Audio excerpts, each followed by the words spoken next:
అందరికీ నమస్కారం. ఏంటి నిద్ర వచ్చేస్తుందా? చివరికి వచ్చేసామా?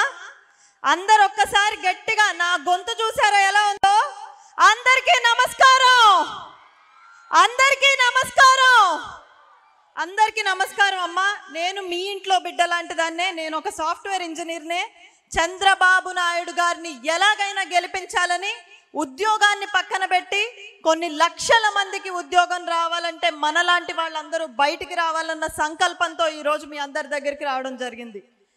అయ్యన్న గారు, ఈరోజు ఈ సభ చూస్తుంటే మీరేమో మహిళా మేలుకో అన్నారు, కానీ ఈ సభ చూస్తుంటే అవతల ప్రభుత్వానికి నిద్ర పట్టదేమో అనిపిస్తుంది. వాళ్ళకి నిద్ర పట్టకుండా వాళ్ళని మేల్కొనే ఉంచే సభలాగా నాకు ఇది అనిపిస్తుంది.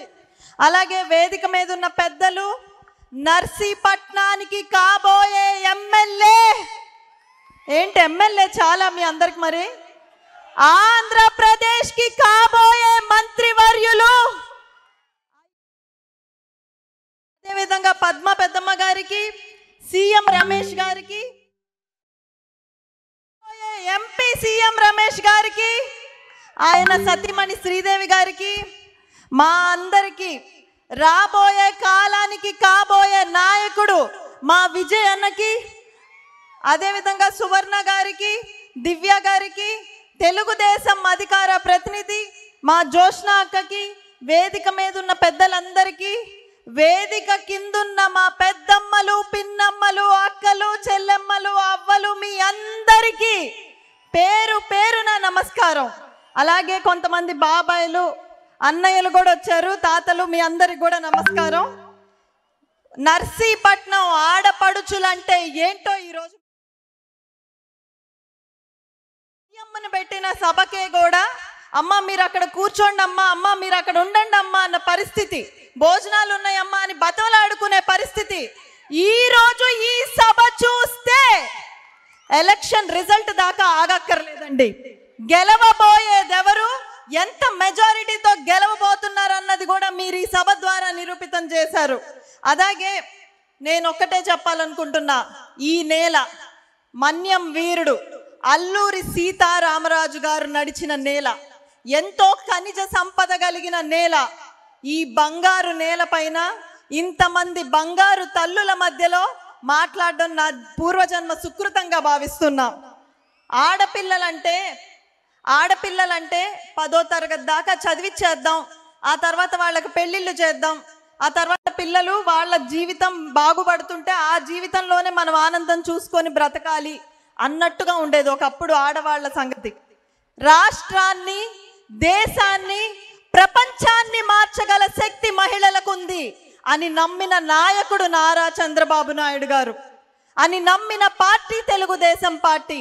ఈరోజు ఆడవాళ్లకు ఆస్తిలో సమాన హక్కు అయినా, 33% రిజర్వేషన్లైనా, మనందరికీ ఇష్టమైన డ్వాక్రా పథకమైనా, దీపం పథకమైనా, తల్లి బిడ్డ ఎక్స్ప్రెస్ అయినా, అన్న అమృత హస్తమైనా, ఇలా చెప్పుకుంటూ పోతే ఈరోజు రాత్రి దాకా అయినా చెప్పచ్చు.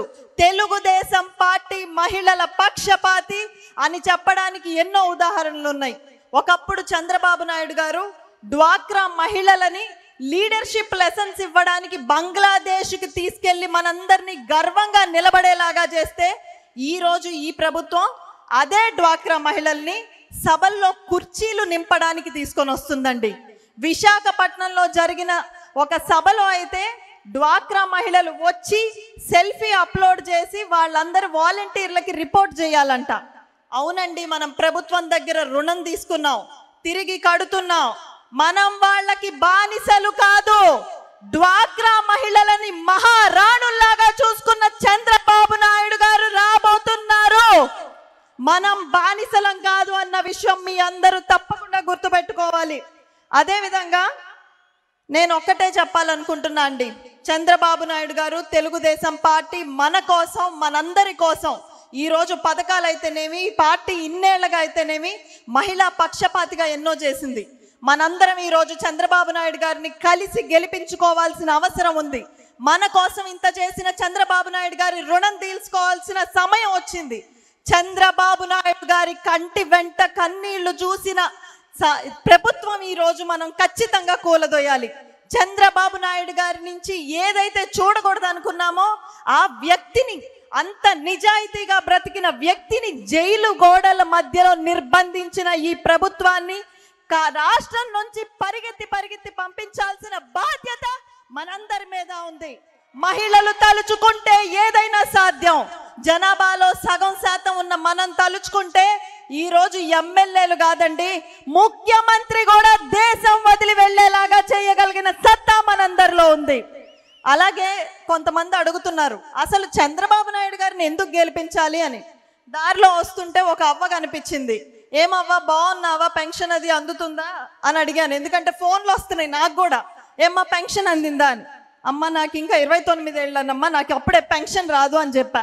మనందరికీ ఫోన్లు వస్తున్నాయి కదా, పెన్షన్ అందిందా, వాలంటీర్లు మీ అందరికీ ఇంటికి తెచ్చిస్తున్నారా అని. వాలంటీర్లు ప్రభుత్వ ధనంతో పనిచేసే ఉద్యోగస్తులండి, పార్టీ ధనంతో కాదు అని చెప్పి ఫోన్ పెట్టేశా. అలాగే దారిలో వచ్చేటప్పుడు నేను కూడా అడిగా, ఏ అవ్వ పెన్షన్ వస్తుందా అని. బాగున్నావా అవ్వ అని అడిగా. ఏం చెప్పిందో తెలుసా, ఏమ్మా ఉప్పు పప్పు బెల్లం వంట నూనె సరుకులు అన్ని ధరలు పెరిగిపోయినాయి. ఈయన 4 సంవత్సరాలు ముక్కి 3000కి పెంచాడు. అదే చంద్రన్న వచ్చుంటే మొదటి సంవత్సరంలోనే 3000 ఇచ్చేవాడు. నేను అప్పటి నుంచే ఈ ఖర్చులతో పాటు కష్టాలు పెంచుకుంటూ పోయాడు ఈయన. ఈ కష్టాల్లో ఈ 3000తో నేను ఎలా ఏదని తల్లి అన్నారు.